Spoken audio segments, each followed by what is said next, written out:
Hello!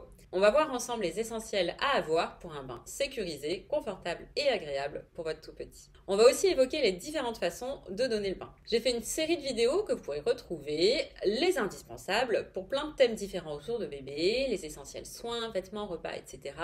Il y en aura d'autres à venir, donc n'hésitez pas à vous abonner pour ne pas les louper. Et n'hésitez pas non plus à me suivre sur Instagram, je prévois aussi des conseils petits formats, rapides et tout à fait complémentaires. Je me représente rapidement pour ceux qui ne me connaissent pas. Je suis médecin, je suis des femmes enceintes et des nourrissons depuis plus de 10 ans et je suis maman de 3 enfants. On commence tout de suite avec la baignoire. La première chose à dire, c'est qu'il y a plusieurs écoles, plusieurs façons de faire. On va aborder les différentes options. Et aussi, on va voir comment ne pas tomber dans les pièges du marketing. Il y a plein de choses qui servent à rien. On va voir ce qui sert vraiment. Je pense aussi vous proposer des tutos. Comment donner le bain à bébé concrètement, ça vient très prochainement. Alors, les différents types de baignoires. Déjà, il y a la baignoire classique pour bébé. On va aussi avoir un simple tapis de bain antidérapant dans le cadre du bain libre, par exemple, on va en reparler. On va aussi avoir des baignoires pliables qui vont être idéales pour les petits espaces, si vous n'avez pas de baignoire ou pour voyager. Comme à chaque fois, l'idée est de choisir celle qui convient le mieux à votre mode de vie, à vos envies, etc. Pour notre part, on est très adepte du bain libre. Après, vous me connaissez, on évite d'être dogmatique également. Le bain classique, il y a aussi des choses très intéressantes. On pioche un peu dans les deux concepts. Justement, on va comparer les deux façons de faire. Déjà, le bain libre, qu'est-ce que c'est? Ça s'inscrit dans le cadre de la motricité libre. J'en ai fait une vidéo où bébé est totalement libre de ses mouvements. On le laisse faire son développement moteur sans accessoires extérieurs, sans lui enseigner quoi que ce soit. On le met au sol et on le laisse gérer. C'est un peu pareil. On laisse bébé, on le laisse libre avec un fond d'eau, quelques centimètres, environ 4-5. Et donc, pas de transat de bain, pas d'anneau de bain, pas de siège de bain, etc. Les avantages, les inconvénients. Alors, dans le bain libre, bébé est autonome. Il répond à sa propre demande, ses propres envies. C'est optimal pour son développement. Confortable aussi pour les parents. On a les mains libres. On est moins sujet aux tendinites et compagnie de devoir rester de façon prolongée dans la même position. Après, c'est bien sûr toujours sous la surveillance d'un adulte. Et aussi, accessoirement, c'est une économie d'eau notable. Les inconvénients. Il faut bien chauffer la pièce, parce qu'ils peuvent plus facilement avoir froid. Et donc, c'est aussi pour ça qu'on aime bien alterner avec le bain classique. En plus, on voit que c'est un moment agréable pour lui. Il joue avec ses petits jouets. Ça implique d'être bien sûr très vigilant, de toujours le tenir, par exemple. Les autres façons de faire, ça va un peu dépendre de l'âge. Plus petit, je donnais tout simplement le bain dans le lavabo. Très confortable pour eux, mais aussi pour nous. On est debout, contrairement aux deux méthodes précédentes. On remplit le lavabo, petit tapis antidérapant au fond. Je vous mets celui qu'on utilisait. Bébé est bien confortable, sans avoir besoin de beaucoup d'eau. Bref, je trouve qu'il y a vraiment beaucoup d'avantages, si bien que j'avais tendance à utiliser cette méthode le plus longtemps possible. Mais à un moment, on se rend bien compte, il est bien trop grand.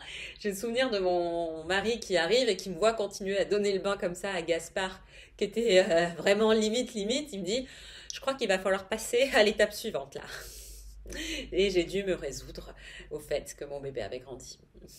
Et c'est donc là où la baignoire pliable devient quelque chose de très intéressant. Les mêmes avantages, bébé à notre hauteur, bébé confortable aussi, ne prend pas beaucoup plus de place que ça. J'ai vraiment beaucoup d'amis qui ont opté pour ce choix-là. Ils en sont très contents.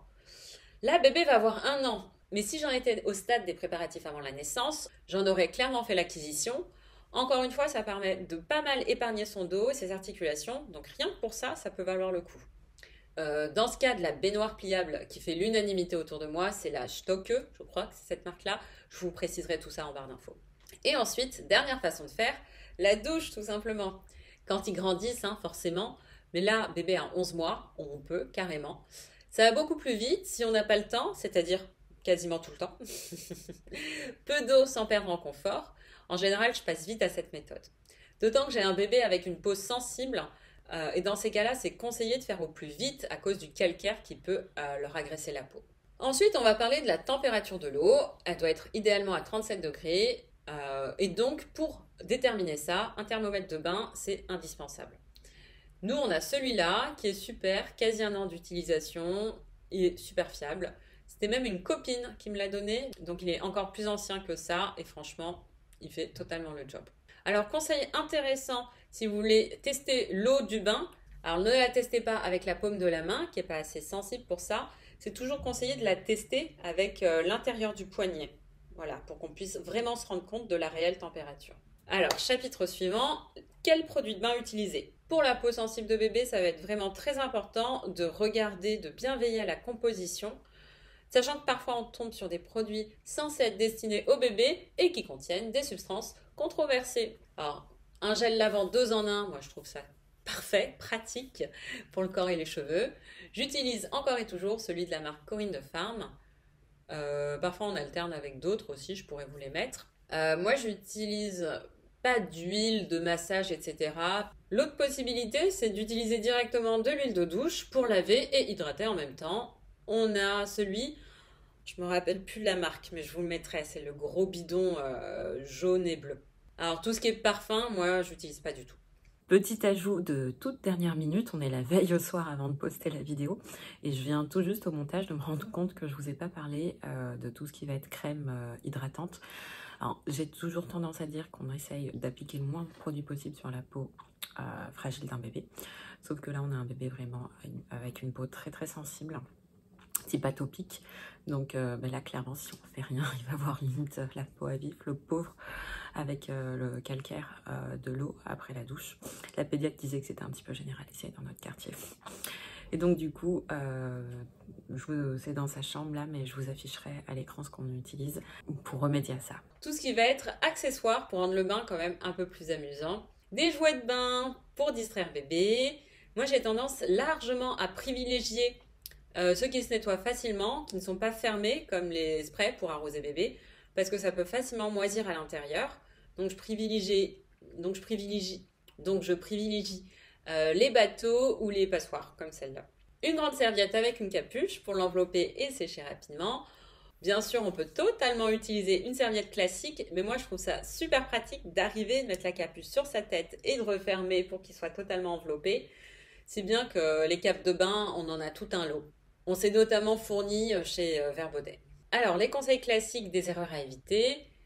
Bien sûr, ne jamais laisser bébé seul dans son bain, même quelques secondes. Ça va être intéressant aussi d'apporter avant, d'anticiper tout ce dont vous pourriez avoir besoin, qui soit à portée de main pour que vous n'ayez pas besoin de vous éloigner. Autre petite astuce, ça va être intéressant de penser avant le bain de bébé de chauffer la pièce. Et voilà pour tout ce qui concerne les indispensables pour le bain de bébé. Si cette vidéo vous a été utile, pensez à la liker, à la partager, à vous abonner. Je vous remercie de l'avoir regardé. Je vous dis à très bientôt. Bye!